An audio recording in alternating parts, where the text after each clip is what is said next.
what really felt true for me is this whole piece around belief versus faith. Okay. And I wanted to just unpack this. Like, there's a key to evolution here, right? Where belief is attached to identity. Okay. Bear with me. Belief is attached to identity. The degree to which one holds a said belief is literally the degree to which one can use that identity and that belief to influence and seduce, right? Belief is mental, and mental is not bad. I'm not saying it's a bad thing, okay? It's just not lived in the same way. Whereas faith holds no identity, not even an identity to God, okay? Faith says, I'm in service to something much greater because I have literally been forged through the fire and I am still fucking here. And there is a love much greater than I am literally in service to, right? Faith is developed and embodied through the initiations in service to creation.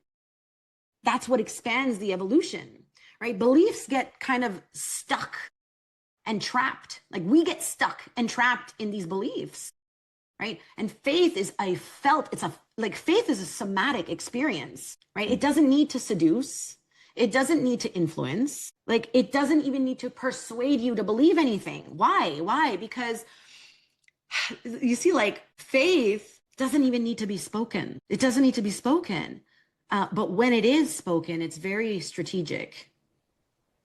Right? It's not self-serving, and it's spoken with through a different kind of will, right? So if we go back and we link it back to like these times and Christmas and Yeshua and all these things, right? Yeshua and Magdalene held faith, and that faith was taken away, or so we think. I mean, their faith was not actually stripped of them, but it was inverted. The story of their faith was actually inverted. It was actually omitted from the story and turned to imposed belief. Yeshua never said, believe in me, I'm your savior, right? He was on a Christed, anointed mission.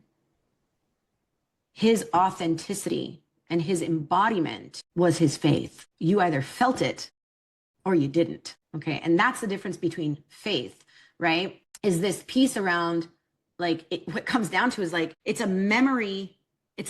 Faith is like literally a memory free of this like emotional attachment. So any memory that is free of emotional attachment is actually called wisdom. Think about it.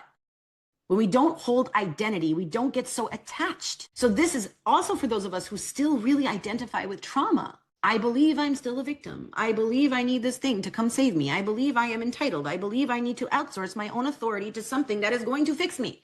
No, right? There's nothing to fix. There's nothing to fix. It just keeps forming another belief. That's the pattern.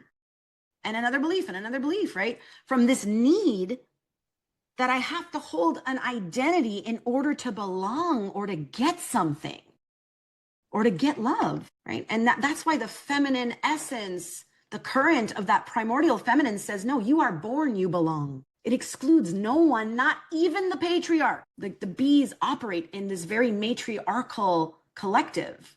It excludes no one. Everyone has a role, right? So we spoke a little bit about that Trojan horse piece versus the fire horse, right? 2026, beginning this new cycle, be discerning, right? Especially if the last 5 years have not taught us anything. We've all been through some amazing story, I'm sure we can all tell, about where we should have been more discerning, right? And it has taught us and it has forged us. And here we are today, okay? So it's all a teacher.